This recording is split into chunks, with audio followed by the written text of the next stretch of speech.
यदा हि धर्मस्य यस्य सर्वे समारंभा काम संकल्प वर्जितः ज्ञानाग्नि दग्ध कर्माणं तमाहु पंडितम बुधा त्यक्त्वा कर्म फलासंगम नित्य तृप्तो निराश्रयः कर्मण्यभि प्रवृत्तोऽपि नैव किंचित करोति सः।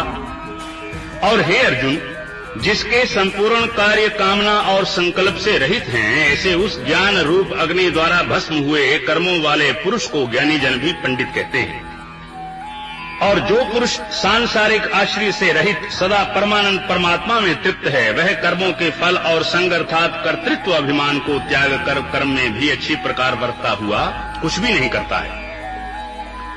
निराशीर्य चित्तात्मा त्यक्त सर्व परिग्रह शारीरम केवलम कर्म कुर्वन्नापनोति किल विषयम् यदिच्छा लाभ संतुष्टो द्वंद्वातीतो विमत्सरः समासिद्धावसिद्धौ च कृत्वापि न निबध्यते।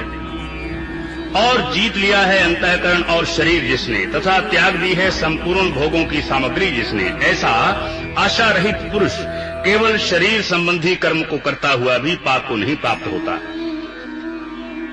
और अपने आप जो कुछ आप प्राप्त हो उसमें ही संतुष्ट रहने वाला और हर्ष शोक आदि द्वंद्वों से अतीत हुआ तथा मत्सरता अर्थात ईर्ष्या से रहित सिद्धि और असिद्धि में समत्व भाव वाला पुरुष कर्मों को करके भी नहीं बंधता है।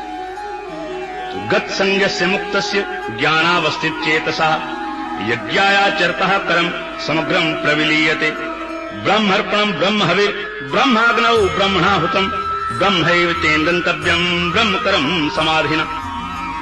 क्योंकि आसक्ति से रहित ज्ञान में स्थित हुए चित्त वाले यज्ञ के लिए आचरण करते हुए मुक्त पुरुष के संपूर्ण कर्म नष्ट हो जाते हैं। उन यज्ञ के लिए आचरण करने वाले पुरुषों में से कोई तो इस भाव से यज्ञ करते हैं कि अर्पण अर्थात सुरवादिक भी ब्रह्म है और हवि अर्थात हवन करने योग्य द्रव्य भी ब्रह्म है और ब्रह्म रूप अग्नि में ब्रह्म रूप कर्ता के द्वारा जो हवन किया गया है वह भी ब्रह्म ही है। इसलिए ब्रह्म रूप कर्म में समाधिस्थ हुए उस पुरुष द्वारा जो प्राप्त होने योग्य है वह भी ब्रह्म ही है। दैवमेवा परे यज्ञम योगिनः पर्युपास्ते ब्रह्माग्नाव परे यज्ञम यज्ञैनैवोपजुह्वति। और दूसरे योगी जन देवताओं के पूजन रूप यज्ञ को ही अच्छी प्रकार उपासते हैं अर्थात करते हैं, और दूसरे ज्ञानी जन पर ब्रह्म परमात्मा रूप अग्नि में यज्ञ के द्वारा ही यज्ञ को हवन करते हैं।